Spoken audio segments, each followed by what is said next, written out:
He thought one signature could erase me, but by sunrise, that signature would put his entire empire in my hands. Ethan Blackwell did not look at his wife when he walked into the study that night. He came in with his phone pressed to his ear, his black suit still sharp from the emergency board dinner, his tie loosened only half an inch, like even exhaustion needed permission to touch him.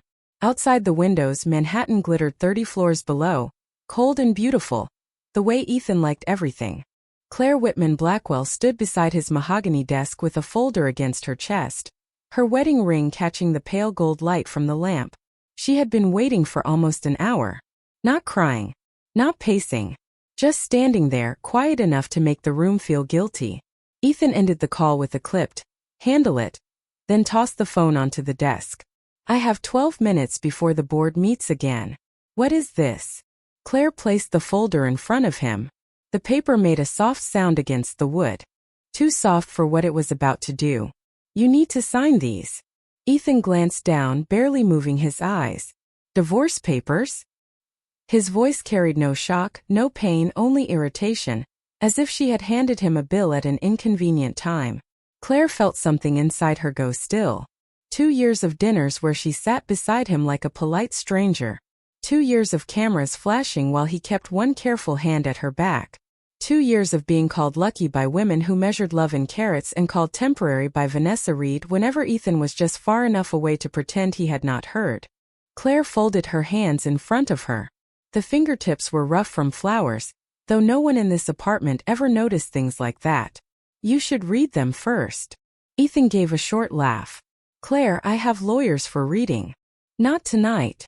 For the first time he looked at her. Really looked. Her cream dress was simple, the same one the tabloids had once mocked as department store modest. Her hair was pinned low. Her face was calm. That calm seemed to annoy him more than anger would have. "Is this because of the hotel photos?" he asked.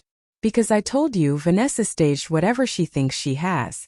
The board wants stability. I do not have time for feelings right now." Claire swallowed, but her voice stayed even. "You had time to call our marriage business in front of everyone." His jaw tightened. A shadow crossed his face, then vanished. Ethan Blackwell was good at vanishing things. Doubt, shame, tenderness. He had built a billion-dollar real estate empire by treating every human complication like a clause to be negotiated. "It was business," he said. "That was the arrangement." The words landed between them with the weight of a closing door. Claire looked down at the folder. On the top page, beneath the clean legal language, one small paragraph waited in fine print. A paragraph Ethan had laughed at 2 years ago. A paragraph written to protect the Blackwell Hope Fund, the only reason she had married him in the first place. "Then this should be easy," she said. Ethan reached for the silver pin on his desk. Claire watched his hand move, steady and careless. The same hand that had once adjusted her shawl at a winter gala when he thought no one was looking. The same hand that had bandaged her finger after a rose thorn cut too deep in the greenhouse. For one dangerous second she wanted to stop him. She wanted him to sit down, read every line, and finally understand that she had never wanted his penthouse, his name, or his money. She had wanted him to keep one promise. "Where?" he asked. Claire pointed. "There." Ethan signed. One bold, impatient stroke. Then another. Then his initials on the last page, right beside the paragraph he did not bother to see. He capped the pen and slid the folder back like he was returning a menu. "Anything else?" Claire held the folder to her chest again. This time it felt different. He had not just signed papers. He had signed away the one thing he believed no one could ever take from him. "No," she whispered. "That is all." Ethan's phone buzzed. The board was waiting. Vanessa was waiting. The whole city was waiting to watch Claire Blackwell disappear quietly from his life. He walked past her without touching her shoulder, without saying good night, without noticing that the woman he thought was leaving had just become the only person legally allowed to save what remained of his family's name. The elevator doors closed behind him with a soft metallic sigh. Claire stood alone in the study, surrounded by glass, money, and silence. Then she opened the folder one last time and read the fine print aloud, barely above a whisper. "In the event of public betrayal, reputational misconduct, or executive action endangering the Blackwell Hope Fund, temporary voting control shall transfer to Claire Whitman Blackwell for a period of 90 days. Her eyes lifted to the city lights. For 2 years, they had looked down on her as the poor florist who married up. By morning, every one of them would have to look up. 2 years earlier, Claire Whitman had been closing her flower shop in Brooklyn when Ethan Blackwell first stepped out of the rain. The bell above the door gave a tired little ring, and Claire looked up from a bucket of white lilies with pruning shears in one hand and a receipt for overdue rent in the other. It was almost 9 at night. The sidewalks outside were shining black, taxis hissed past the curb, and the neon sign in the window flickered like it was trying not to die before she did. Ethan did not belong in that narrow shop with chipped green paint, second-hand shelves, and roses wrapped in brown paper. His coat looked more expensive than her entire refrigerator. His shoes had never met a puddle they could not win. He stood near the door, taking in the room with one quick, surgical glance, as if he could calculate the value of every stem, every cracked tile, every unpaid dream. "Are you Claire Whitman?" he asked. Claire set the shears down slowly. "Depends who is asking." He reached into his coat and placed a business card on the counter. "Blackwell Group. Ethan Blackwell, Chief Executive Officer." Claire stared at the name, then at him. She knew that name. Everyone in New York knew that name. Blackwell Towers rose above half the skyline. Blackwell hotels hosted senators, movie stars, and people who ordered champagne without checking the price. "If this is about the rent on the building," she said, trying to keep her voice steady, "I already spoke to the property manager. I need 1 more week. It is not about your rent." "Then what does a man like you want from a shop like this?" Ethan looked at the flowers, not her. "A wife." Claire laughed once because it was the only reaction that made sense. "There is a bridal boutique 3 blocks down. I am not asking for a wedding arrangement." His eyes returned to hers, calm and unreadable. "I am asking you to marry me for 2 years." The silence that followed was so sharp Claire could hear rain tapping against the front window. She thought of calling the police. She thought of throwing him out. Instead, she folded her arms and said, "You should leave before I decide this is insulting." Ethan did not move. "My grandfather left a condition in his trust. In order to retain full voting control of Blackwell Group, I need to demonstrate personal stability before the annual shareholders meeting. A marriage solves that problem." "That is the saddest sentence I have ever heard." Something flickered in his face, but only for a second. "You would be compensated generously. Your debts paid. Your business protected. Your life would become easier." Claire's fingers tightened against her apron. Easier. People with money loved that word. They said it like life was a door that opened if you pushed hard enough. Never understanding some people had been pushing with both hands for years. "No," she said. "I am not for sale." She turned away, reaching for the lilies again, but Ethan's next words stopped her. "The Blackwell Hope Fund paid for your mother's heart surgery 6 years ago." Claire froze. The shop seemed to shrink around her. Her mother had died the previous spring, but the surgery had given them 6 more years. 6 birthdays. 6 Christmas mornings. 6 years of sitting together in the back of the flower shop, drinking cheap coffee and pretending they were not afraid. Claire turned back slowly. "How do you know that?" "I know everything connected to my family's foundation." "Then you know your board shut it down. Suspended it." "People do not survive on suspended hope, Mr. Blackwell." For the first time, Ethan looked uncomfortable. Not ashamed, not exactly, but touched by something he had not prepared for. Claire stepped closer to the counter. "If I even considered your ridiculous offer, the fund comes back. Not as a publicity stunt. Not as a tax strategy. Fully funded. Transparent. Protected." Ethan studied her, and Claire could almost see him weighing her like a deal. "You would negotiate charity before your own price?" "I just told you. I am not for sale." Outside, thunder rolled softly over the city. Ethan reached into his coat again and placed a slim folder beside the business card. "Then name your terms, Claire Whitman." She looked at the folder, then at the lilies waiting in cold water, white and fragile and stubbornly alive. She should have said no again. She should have sent him back into the rain. But her mother's hospital bracelet was still tucked in the cash drawer, wrapped around a thank you card from the Blackwell Hope Fund, and Claire remembered the nurse saying, "Someone covered it." So she lifted her chin and said, "Fine. But if I do this, I am not saving you. I am saving what your family forgot." The contract arrived the next morning in a black car that idled outside Claire's shop like a warning. Ethan did not come with it. Of course he did not. Men like Ethan Blackwell sent paperwork the way other men sent flowers. A silver-haired attorney named Margaret Ellis stepped inside carrying a leather briefcase, careful not to brush against the buckets of carnations near the door. She wore a navy suit, pearl earrings, and the expression of a woman who had watched rich families turn affection into legal language for 30 years. Claire made coffee in 2 chipped mugs because her mother had raised her not to let anyone sit in her shop without something warm in their hands. Margaret accepted it with a small nod. "Mr. Blackwell said you would have conditions." Claire sat across from her at the tiny consultation table where brides usually picked centerpieces. Today, instead of ribbon samples and rose swatches, the table held 72 pages of legal terms. "I have 3, Claire said. The Blackwell Hope Fund is reopened with a minimum annual commitment of $20 million. Every dollar is audited by an independent board, and no patient is used in advertising without consent." Margaret's pen paused. "You have thought about this." "My mother was not a marketing photo.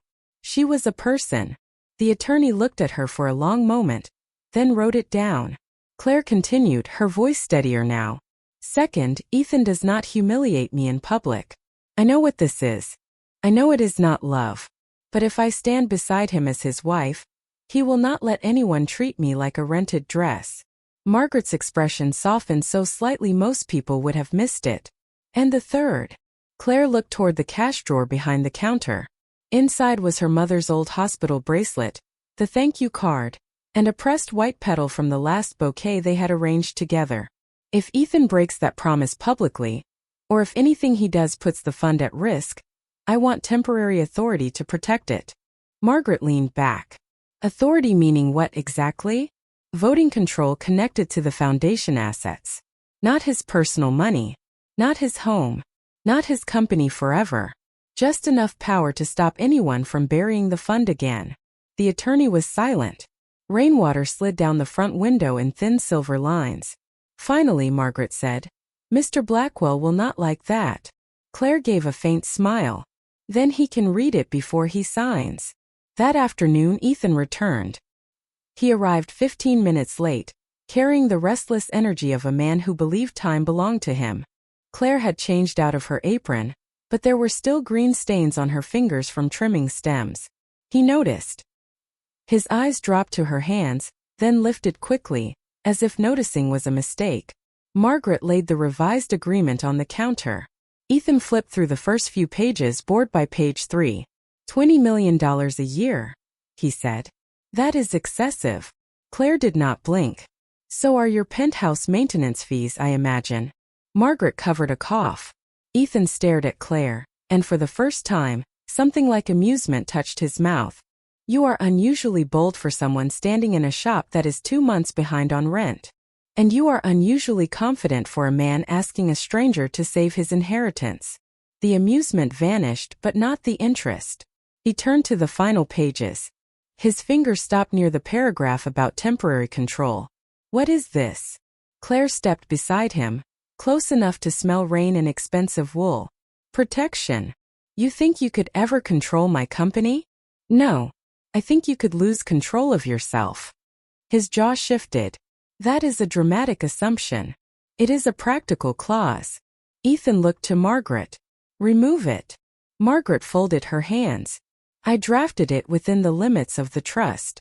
It is narrow, temporary, and only triggered by public misconduct that endangers the fund. I said remove it. Claire reached for the folder and began to close it. Then we are done. Ethan caught the edge of the paper before she could pull it away. His hand did not touch hers, but the space between them changed. He was used to people bending before he asked twice. Claire did not bend. She had bent enough in hospital billing offices, landlord meetings, and grocery store aisles where she counted quarters before putting things back. Ethan studied her like she was a door with no handle. Then he picked up the pen. 2 years, he said. Separate rooms. Public appearances when required. No romantic expectations. No interference in my work. Claire nodded. And no forgetting the fund. Ethan signed the first page. Then the next. Then the last. His initials landed beside the fine print with arrogant ease. Margaret gathered the papers, but Claire saw the small crease form between the attorney's brows, as if she understood the weight of what had just happened. Ethan capped the pen and slid it toward Claire. Congratulations, Miss Whitman. You just negotiated the strangest marriage in Manhattan. Claire picked up the pen. Her signature was slower than his. Cleaner. Careful in a way his had not been. When she finished, the shop felt different, as if the lilies were holding their breath. Ethan opened the door, letting in a gust of wet city air. Before leaving, he glanced back at the room, at the buckets, at Claire, at the life she was about to trade for marble halls and cameras. You should hire someone to help pack, he said. Blackwell Manor is not small. Claire lifted her chin. Neither is my memory, Mr. Blackwell. He almost smiled. Almost.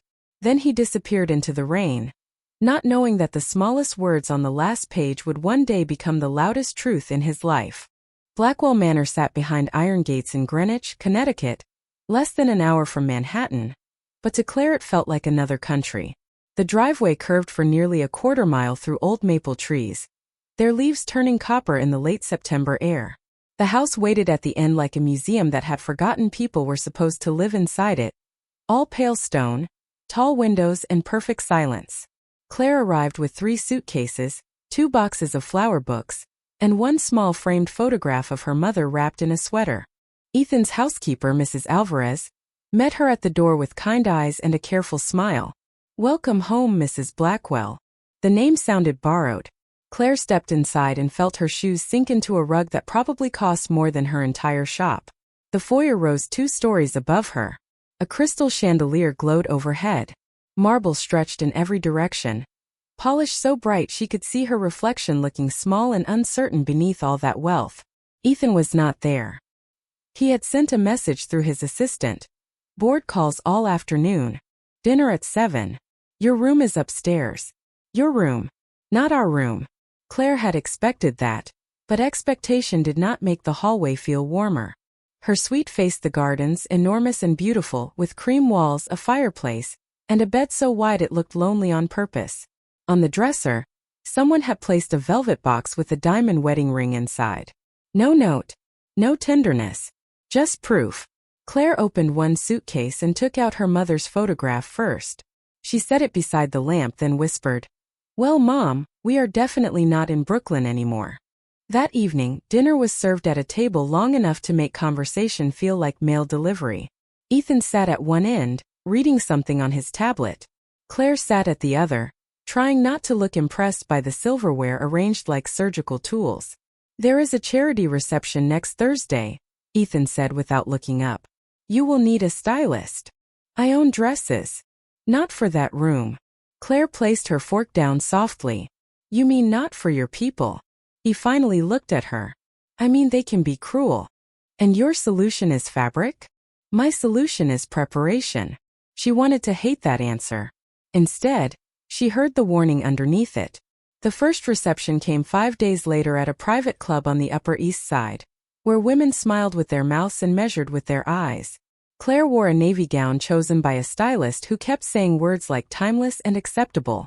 Ethan's hand rested lightly at her back as cameras flashed, close enough to look devoted, distant enough to feel contractual. Then Vanessa Reed appeared in red silk, smooth as a flame. Her blonde hair was swept over one shoulder, her diamonds bright enough to announce old money before she spoke. Ethan, she said, kissing the air beside his cheek, and this must be your charming little surprise. Claire smiled. Claire. Vanessa's eyes flicked to her ring, then to her hands. Of course. The florist. The word was not an insult by itself. Vanessa made it one. That must be useful. At least if the marriage wilts, you will know what to do. A few people nearby laughed softly. Ethan heard it. Claire knew he did because his fingers tightened, just slightly, against her back. But he said nothing. Not one word. The silence hurt more than Vanessa's smile. Claire lifted her chin and answered gently. Flowers wilt when people forget to care for them. That is usually not the flower's fault. The laughter stopped. Vanessa's expression cooled. Ethan looked down at Claire, surprised, almost impressed, but still silent. On the ride back to Connecticut, the limousine smelled of leather and rain. Neither of them spoke for 20 minutes. Finally, Claire turned toward the window and said, "When someone humiliates your wife in public, silence makes a statement." Ethan's face was half-shadowed by passing streetlights. "Vanessa wants a reaction. She got one. Yours." He looked at her then, but Claire did not turn back. The next morning, she walked through the manor with a pair of garden shears and asked Mrs. Alvarez where the old greenhouse was. By noon, Claire had found it behind the east wing, dusty and forgotten, full of cracked pots, dry soil, and sunlight trapped under glass. She opened the windows. She swept the floor.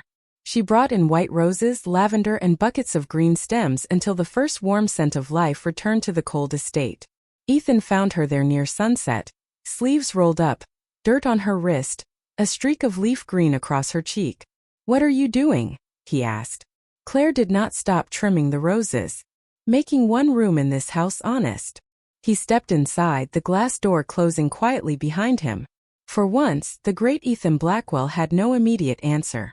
Claire placed a vase of white lilies on the table between them, the same flowers that had watched them sign their contract. "You do not have to love me," she said. "That was never part of the deal. But if I have to stand beside you, I will not disappear beside you." Ethan looked at the lilies, then at her. Outside, the manor remained cold and perfect. Inside the greenhouse, something fragile had begun to take root. The first true test of Claire Blackwell did not come in a courtroom, a boardroom, or a private dinner where rich people sharpened insults behind crystal glasses. It came under chandeliers at the Blackwell Hope Fund relaunch gala, in a ballroom overlooking Central Park, with 300 guests, 6 television cameras, and one stage Claire had never asked to stand on. Ethan had planned the evening like a transaction.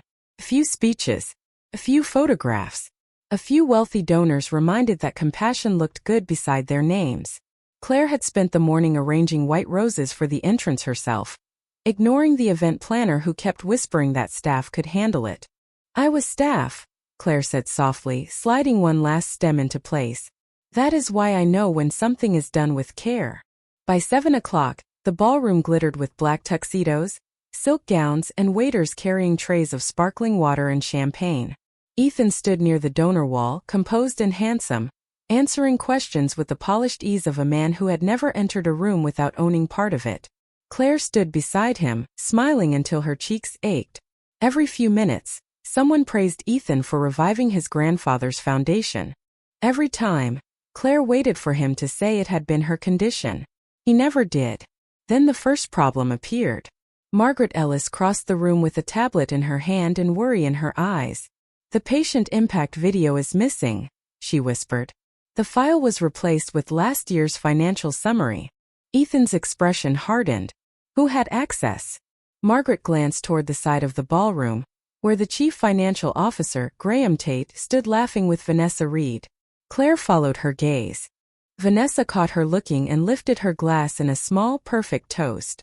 A minute later, the host stepped onto the stage and announced Claire's name. Not Ethan's. Claire's. The room applauded politely. Claire turned to Ethan.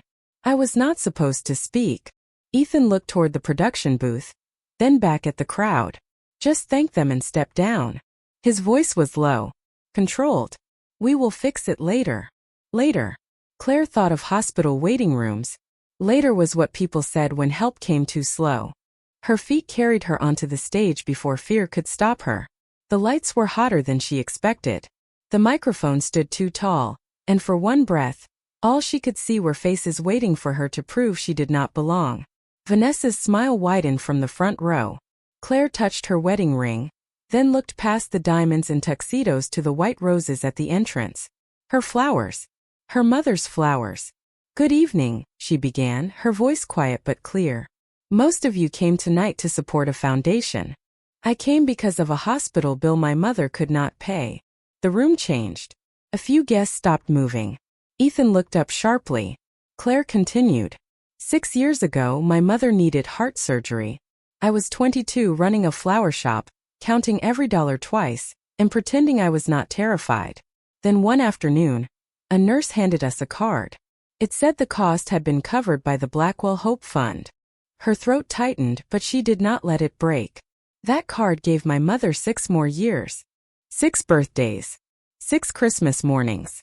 6 years of ordinary coffee, bad television, and conversations I would give anything to have again. The ballroom had gone silent now. Even the cameras seemed softer.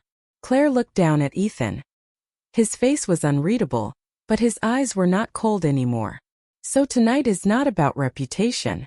It is not about tax benefits. It is not about a rich family polishing its name. It is about giving someone more time with the person they love. She turned slightly as the large screen behind her flickered, still showing the wrong financial chart. Claire smiled gently. The video is not working, so let me give you the only number that matters. 1 surgery can cost more than most families make in a year. 1 delayed treatment can change a life forever. And 1 room full of people with the power to help can choose whether this foundation becomes a headline or a heartbeat. No one breathed. Then an older man near the back stood and began to clap. A woman beside him followed. Then another. Within seconds the room rose around her, applause swelling like rain on glass. Claire stepped back from the microphone, stunned by the sound. Ethan walked onto the stage, not to take over, not to rescue her, but to stand beside her. This time when Vanessa's smile vanished, Ethan saw it. This time when the room looked at Claire, he did not let silence speak for him. He leaned toward the microphone and said, "My wife is the reason this fund exists again. And from tonight forward, it will carry her standard, not mine." Claire looked at him, startled. For the first time since the contract, the word wife did not sound like paperwork. It sounded almost like a promise. After the gala, everything inside Blackwell Manor changed by 1 quiet degree. The marble floors were still cold. The portraits still stared from the walls with old family judgment. Ethan still woke before dawn and took calls from London, Los Angeles, and Chicago before Claire finished her first cup of coffee. But now when he passed the greenhouse he paused. Sometimes he stepped inside without saying anything, just standing among the white roses and lavender while Claire trimmed stems at the wooden table. At first, she thought he came because reporters loved the story of the billionaire and the florist's wife who brought back his family's foundation. Then one evening, after a long day of donor meetings, she found him sitting alone on the greenhouse bench with his suit jacket folded beside him and his tie loosened completely. The late October rain tapped softly against the glass roof. The air smelled like damp soil and rosemary. Claire stopped in the doorway. "You know this room has chairs, right?" Ethan looked up, and for once, he did not have a quick answer ready. "I did not want to disturb anything." She almost smiled. "That is new." He looked down at his hands. "The board raised another $8 million today. That is good. It should feel good." Claire stepped inside, closing the door behind her. "But it does not?" Ethan was quiet long enough for the rain to fill the space between them. "My grandfather built the fund after my grandmother got sick.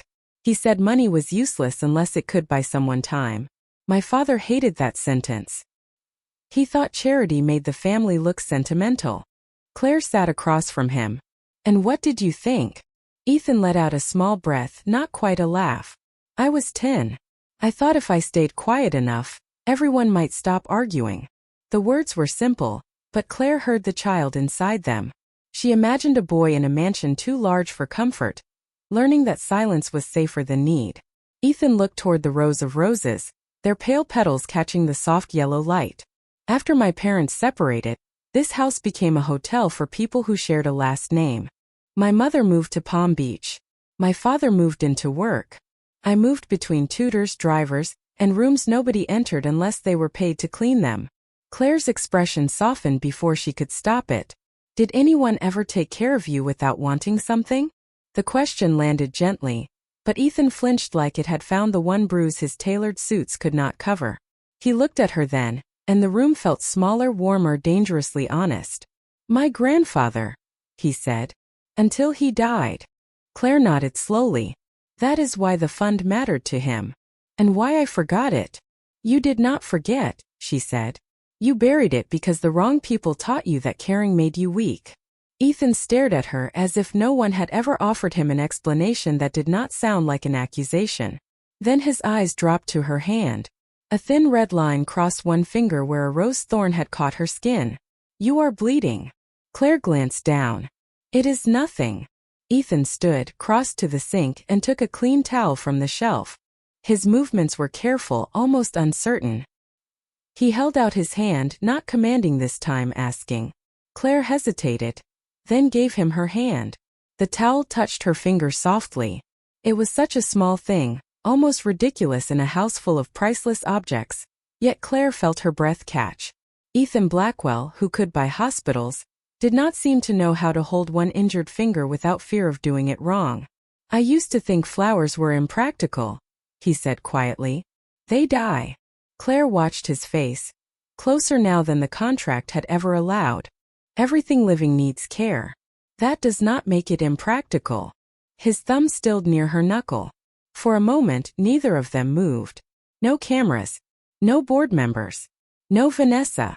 Just rain on glass, the smell of roses, and a silence that no longer felt empty. Ethan released her hand first, as if remembering the invisible line between them. "You should be careful with the thorns." Claire looked at the bandage he had wrapped too neatly around her finger. "Maybe you should be careful with things that bloom." He met her eyes, and something unspoken passed between them, fragile enough to frighten them both. The next morning, Claire found a new pair of gardening gloves on the greenhouse table. They were soft leather, practical, her size. No note, no grand gesture, just care, left quietly where she would find it. She picked them up and smiled before she could stop herself. Across the lawn, through the tall window of his study, Ethan watched her put them on. For the first time in years, the manor did not feel like a museum. It felt like something inside it was waking up. By winter, the world outside Blackwell Manor had turned white, but inside the house, warmth was becoming harder to deny. Claire no longer walked through the halls like a guest. Fresh flowers appeared in the breakfast room, the library, even the severe front foyer where generations of Blackwells had stared down from oil paintings as if joy were a family weakness. Ethan still pretended not to notice, but Mrs. Alvarez caught him more than once pausing beside the arrangements, touching one petal with the cautious wonder of a man learning a new language. Then Vanessa Reed returned with a smile sharp enough to cut silk. It happened on the morning of the December board luncheon at the Blackwell headquarters in Manhattan. Claire was upstairs choosing a simple ivory dress when Ethan's assistant called to say several major investors were nervous about rumors circulating online. By the time Claire reached the city, the lobby screens were already flashing entertainment headlines beside stock updates. Ethan Blackwell seen entering Midtown Hotel with former flame Vanessa Reed. Marriage under pressure. Foundation future uncertain. Claire stood in the lobby while people looked away too quickly. Her phone vibrated again and again. Unknown numbers. Reporters. Messages from charity partners asking if the fund was still safe. In the photograph, Ethan was stepping through a hotel entrance beside Vanessa, his hand near her elbow. The image was clean, perfectly timed, and cruelly believable. Claire knew enough now to see the setup. Ethan had been meeting a donor in that hotel restaurant. Vanessa had simply placed herself where a camera could turn proximity into betrayal. But knowing the truth did not stop the ache. It did not stop the memory of that first reception, when Vanessa had called her temporary and Ethan's silence had done the rest. Upstairs, the boardroom was already full. Ethan stood at the head of the table, his face carved from control. Graham Tate, the chief financial officer, sat to his right with his hands folded, pretending concern. Vanessa was not supposed to be there, but of course she was, seated near the windows in winter white, looking like innocence had a stylist. "The optics are damaging," Graham said as Claire entered. "Donors are already calling. We need a decisive response." Ethan's eyes moved to Claire.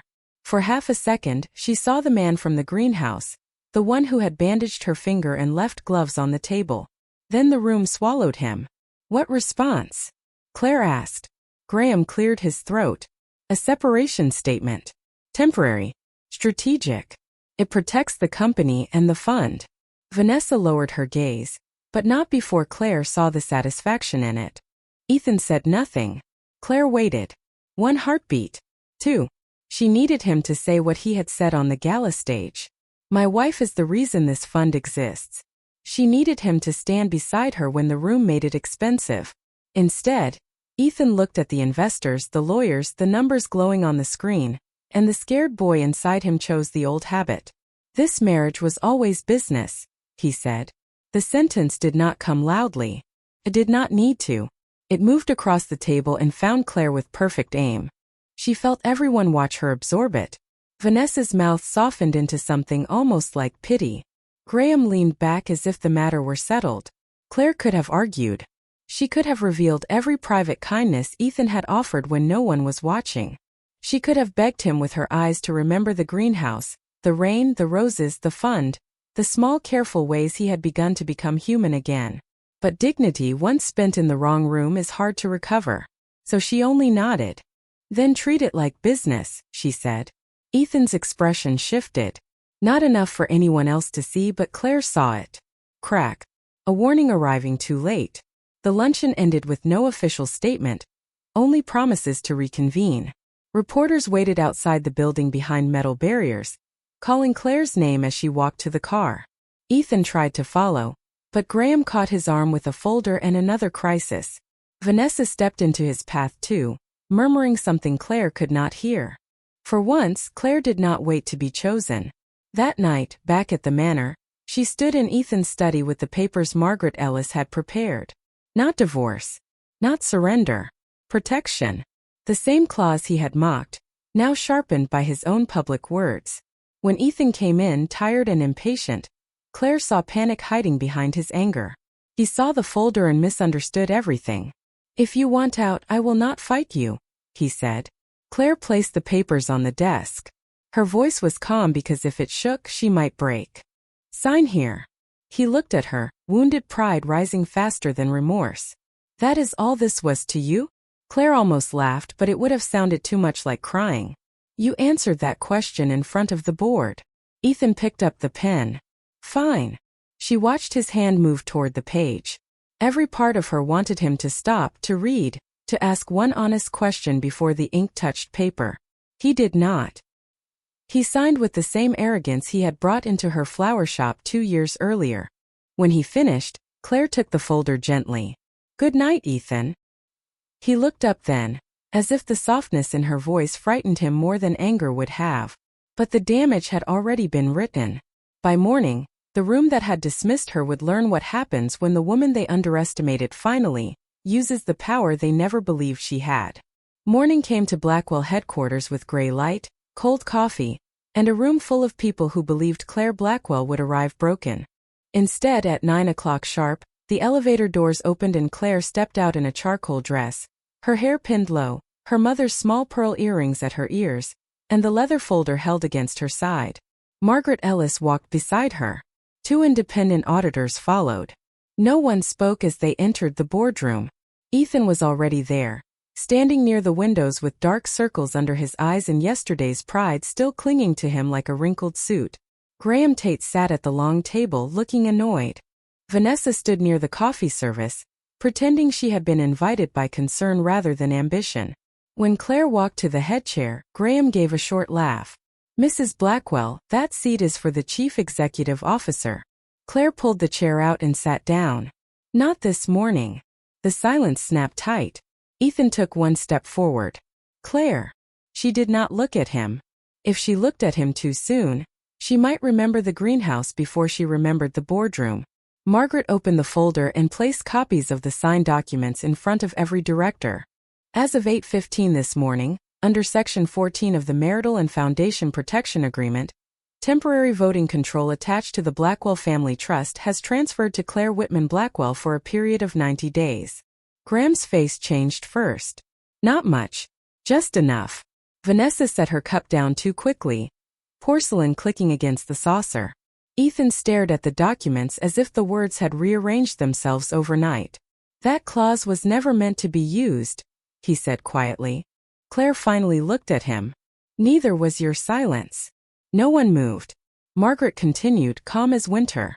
The trigger conditions were met when Mr. Blackwell publicly characterized the marriage as a business arrangement during an emergency governance meeting, while allegations threatened the reputation and operations of the Blackwell Hope Fund. Graham leaned forward. "This is absurd. A florist cannot simply walk in and control a multi-billion-dollar company." Claire turned to him. Her voice did not rise. A florist can read. That was the first cut. The second came from the auditors. Claire nodded once and one of them connected a laptop to the screen. The financial summary appeared. Not the polished version Graham had shown donors, but the real one.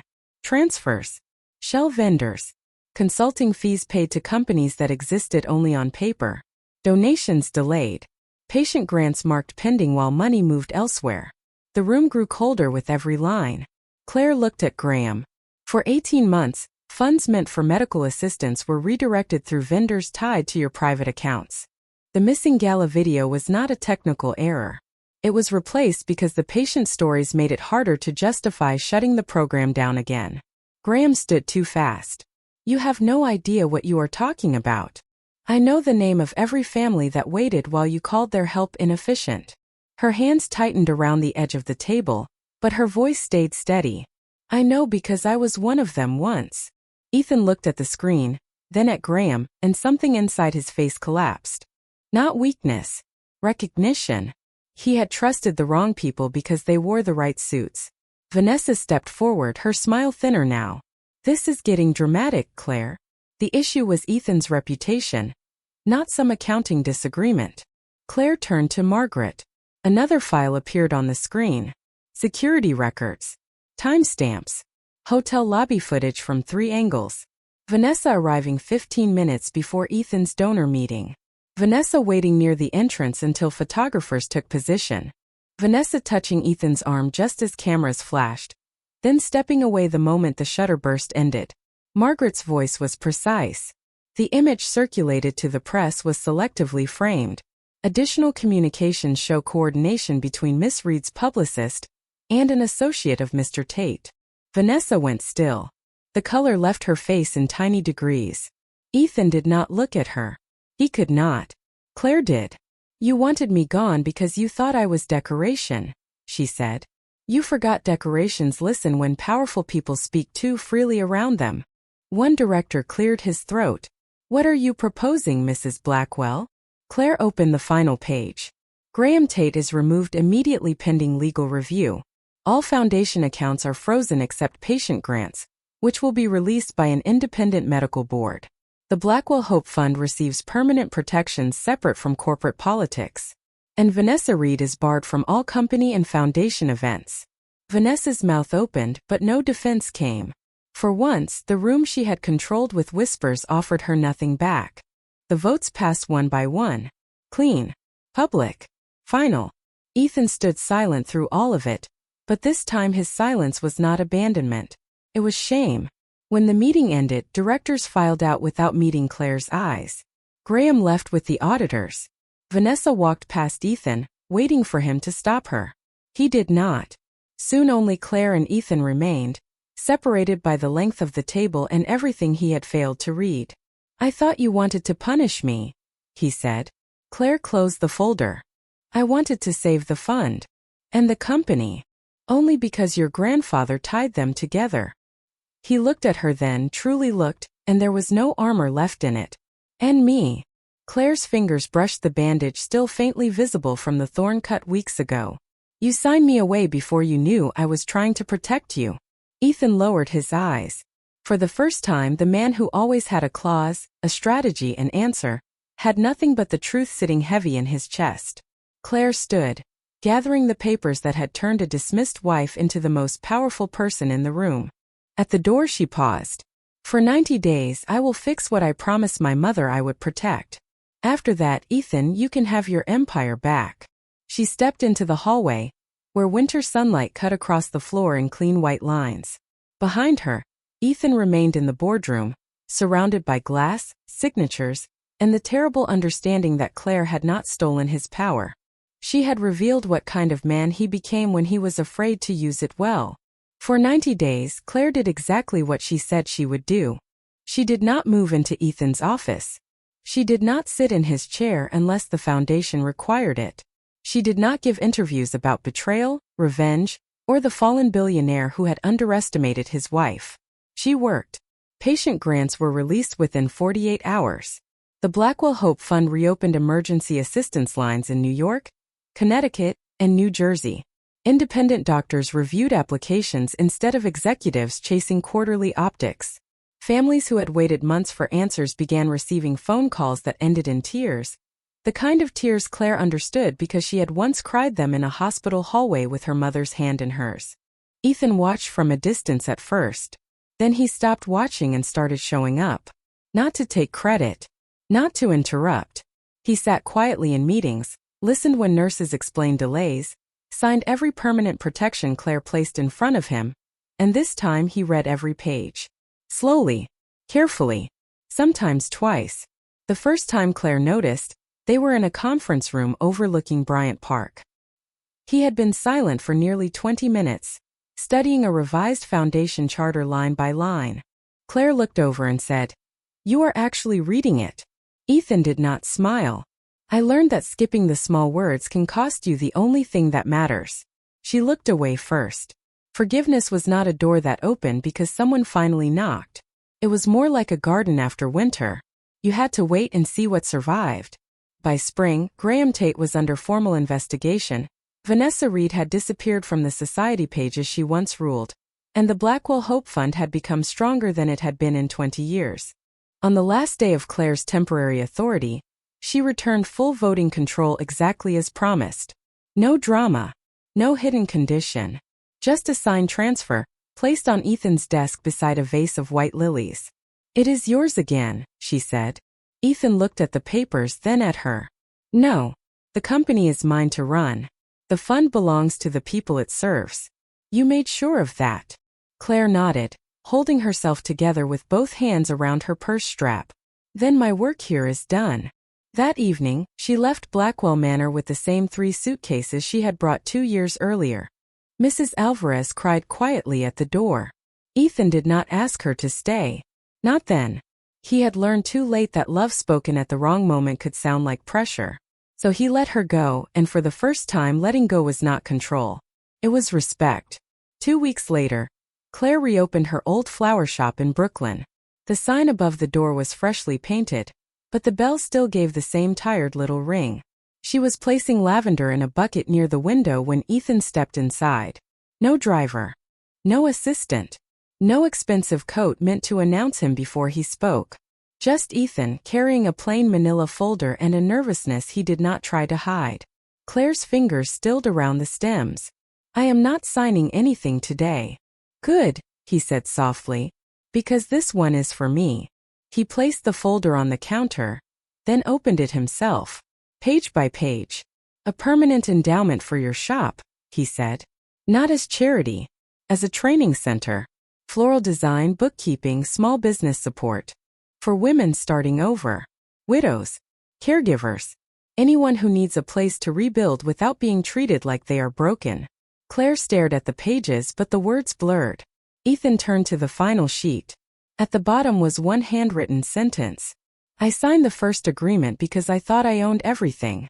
I am signing this because I finally understand what I almost lost." Claire pressed a hand to her mouth. "Ethan."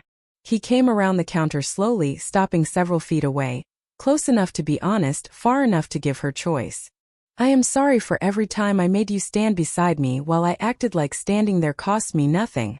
I am sorry I let rooms full of people decide your value when I already knew your heart was the only reason mine had started working again." Claire's eyes filled, but she did not move toward him yet. "And if I say no?" Ethan nodded, the answer hurting him but not frightening him. "Then the endowment stays. The fund stays protected. Your shop stays yours. No fine print. No punishment. No performance."